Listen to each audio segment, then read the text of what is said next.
For dyslexics, we are crazy good at failure.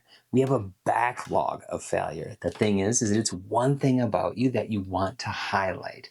So you have enough failure, you've been able to bounce back from those failures. And that's a resilient and gritty personality. So if you're going to document your failures, it's not just saying everything you actually failed at.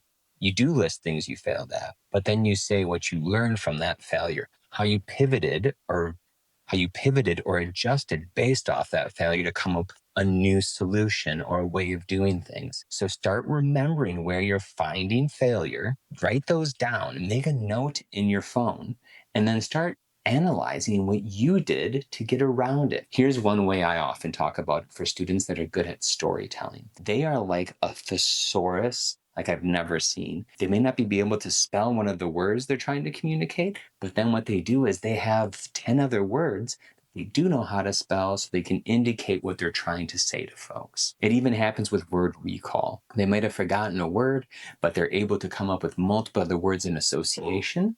And that's because they've been repeatedly failing over time. And so their brain is adapting with language to have a backlog of alternatives to use. That's a serious strength. And maybe that's one of yours you can focus on.